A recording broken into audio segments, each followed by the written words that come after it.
چې نن موږ اهم پیغام ته راوړی دی هغه اهم پیغام دا دی به په یو څو چند ورځې کې دې ته دا راشي چې کومه زموږ اصلي مطالبه ده هغه سرمنجه چې کوم زموږ اصلي دې ته وایي مثلا څلې ګټه راغلې ده کومه کمیټې چې دې راستولې وه ما کمیټې د هغه دوی په اتفاق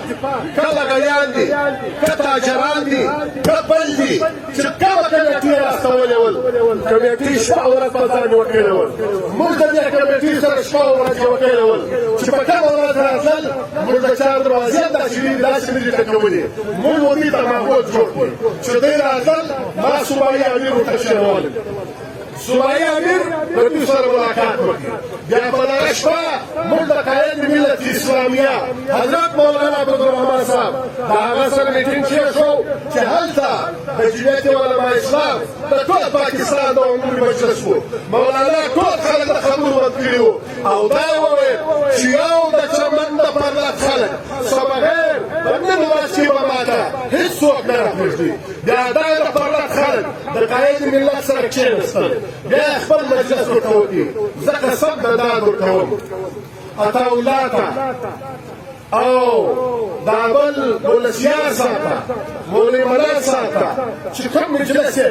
قائد ملت اسلامیه ته وکړي حرام په دا ټوله مجلس هغه سړی قایله کړي بیا هغه دا مجلس ورته وکړي چې زه به دې ته مجلس وکړم دا مجلس بغیر د ګرد پاکستان د مشره د بل چا سره نه کېږي زه به دا مجلس کوم په هره طریقه چې کوم خو دوی به لږ استقامت څخه کار اخلي دوی به لږ همت کوي دوی به لږ تکلیف برداشتوي تېره شپه قائد ملت اسلامیه د هغه سړي سره مجلس وکړ او د دې سبق کریم د پښتونخوا میډیم پارټي چې کوم نماینده دی هغه خپل کردار ادا کړي په سیلک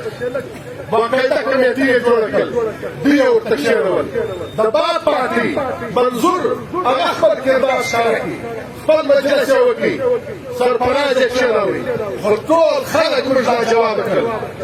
بیا تېره شپه د بلوچستان امیر د بلوچستان د حکامو سره خبره وکړل درې ورځې مجلس سره وشو بیا قائد ملت اسلامیه بیا مجلس وکړي په ټول پاکستان د مشر سره خوشخبري دا درکوو هغه به په یو څو چند ورځې کې دوی ته دا راشي چې کومه زموږ اصلي مطالبه ده هغه سرمنجه چې کوم زموږ اصلي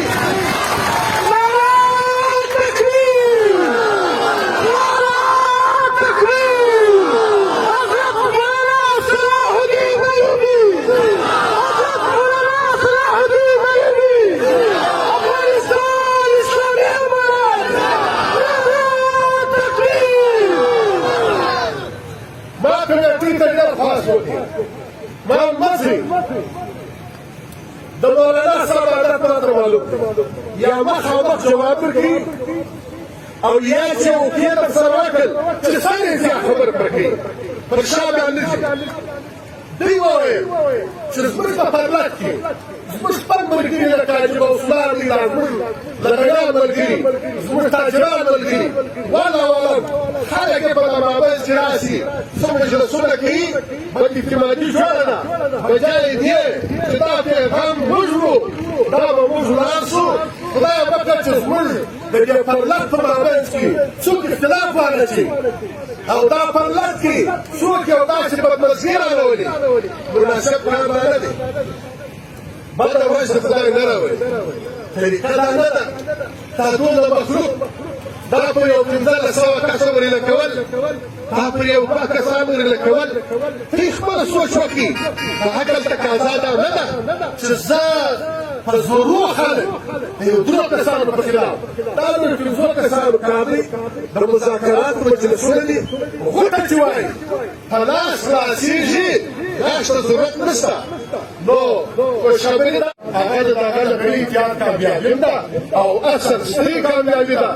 سپي همت دي چې نن اعلی حکام هغه وجې ته رالل دا خبرې انشاءالله ومنلې شوې چې څنګه موږ ویل هغه په تفصیل هغه بیا په هغه ورځ باندې ذکر شي چې سره کم ده او په څنګه اندازه ده خو دومره قدر خوشخبري درکوم چې کلمه سالي د اسلام آباد او که چیرې د بلوچستان پر سطح دي هغه ستړي د کمیټې په نتیجه کې چې د کوم چا سره دوی مجلس وکړي هغه مجلس وکړي هغه خلک یې په دې قایله کړل چې هغه خبره چې دوی ورکړې ول هغه په ومنل نو انشاءالله په دا ژبه کې باید خبره چې تجارب شي او دوی به د مشکلات حساب شي